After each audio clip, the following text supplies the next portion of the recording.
Cut Den update. Yang kita naman gaano kasaya ang Cut Den together dyan sa Carson, California, US. Meron silang event ngayon. Special screening ng Lola Bagin.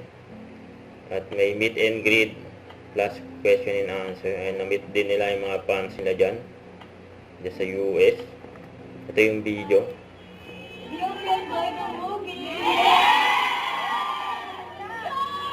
About to watch, right? You're about to watch. Sino yung first time? First time who will... First time po, yung mga first time? Sino yung more than one time na nanonood? Na-comedy yung take. So I think it's si Jim, si Joros. Jim Body. Jim Bibin yun. Okay. Ako siguro, I would love to portray the role of Martha. Yeah. Ang ganda-ganda ng character niya. She's based in Canada actually. Parang nag-audition ata siya online.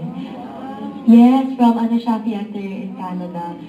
And I just felt like her character was a big part of the movie kasi siya yung nagtahip sa lahat. Ang dami naming naging Don't forget to subscribe and click the notification bell for more update. This is Richard, the Action Vlog. Stay tuned for more update. See ya.